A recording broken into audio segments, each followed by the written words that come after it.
Mais uma vez, obrigado pela sua audiência. Jornal Jovem Pan para todo o Brasil. O ministro da Fazenda, Fernando Haddad, afirma que recebeu da Embaixada dos Estados Unidos um pedido de acesso a documentos sobre operações de combate ao crime organizado aqui no Brasil. A gente recebe mais uma vez o André Anelli com as últimas informações. E por acaso, André, não é coincidência, essa constatação do ministro da Fazenda vem depois da conversa por telefone entre os presidentes dos dois países. Os documentos serão ou não serão enviados? André.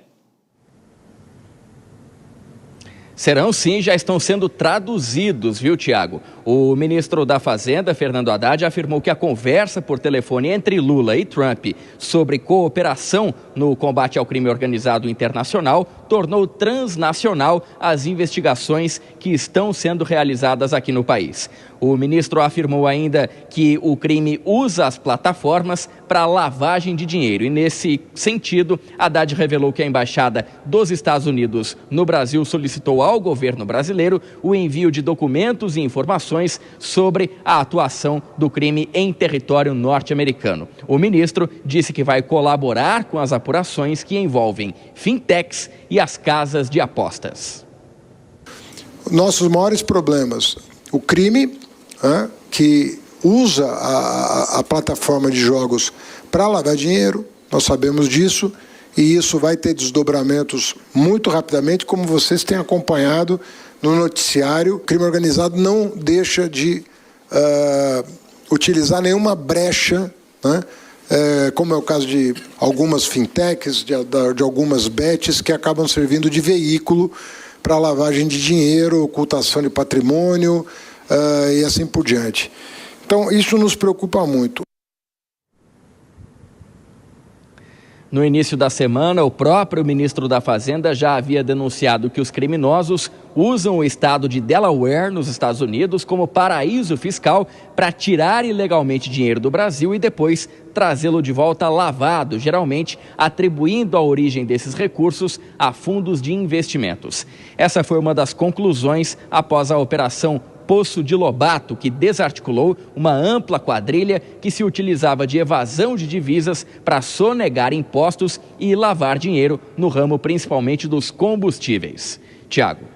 É isso, André, com as informações, então o ministro da Fazenda dando essas explicações depois da conversa de ontem entre o presidente Lula e Donald Trump por telefone. Então, daqui a pouquinho, André, deixa eu chamar os nossos comentaristas, a Denise e também o Vilela. Começo pelo Vilela agora. Eu quero saber sobre essa possibilidade, Vilela, em relação ao combate ao crime organizado, essas informações que o governo brasileiro pode fornecer para os Estados Unidos. Mas, de uma certa maneira, apesar do presidente Lula ter pedido ajuda para Donald Trump, o que é informação sigilosa, o que não é, o que pode ser passado, o que não pode, Vilela? Olha, Tiago, o governo brasileiro não só pode, como deve passar as informações que tenha acesso, que tenha possibilidade, através das suas instituições administrativas, para o governo americano. O que fica restrito são aquelas investigações ou aqueles processos que estejam com uma decisão judicial de sigilo. Esses, sim, acabam sendo limitados, o governo não pode dispor dessas informações a terceiros, seja outras autoridades ou não. Agora, aquelas informações de investigações, inclusive administrativas, que não tenham o estabelecimento, seja por lei ou por decisão judicial, de sigilo, essas sim poderão ser ofertadas, e eu vejo que é importante para o Brasil estabelecer esse laço de cooperação, porque tudo que vai volta, e nesse sentido pode ser muito oportuna a cooperação americana também, para que o Brasil faça valer a legislação e possa igualmente punir essas organizações criminosas. Agora, do ponto de vista econômico, Denise, essas decisões do governo em relação às bets, o que a gente podia acrescentar? Olha, essa proposta de que haja essa colaboração entre Estados Unidos e Brasil foi citada pelo ministro Fernando Haddad antes mesmo da conversa do presidente Lula com Donald Trump.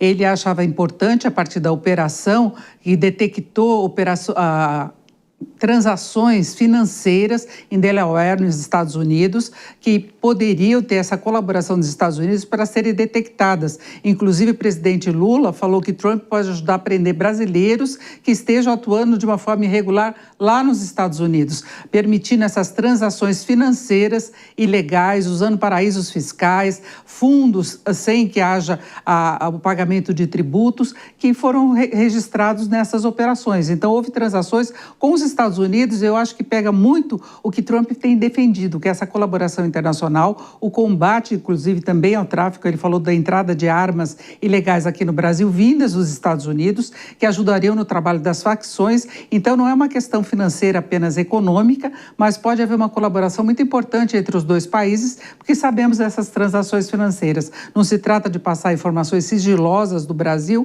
mas de o Brasil ter esse contato direto para poder combater a criminalidade que atua aí fazendo essa ligação.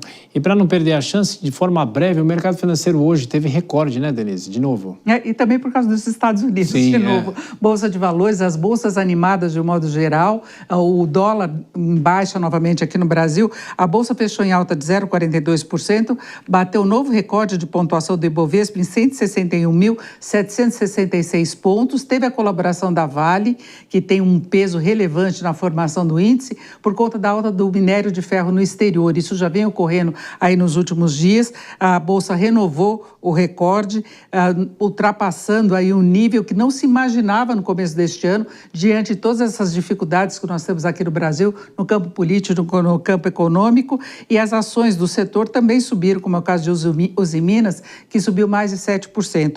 Agora, em relação ao dólar, ele recuou 0,33%, a cotação de venda R$ 5,31. Das 31 moedas mais líquidas do mundo, 29 se valorizaram frente ao dólar.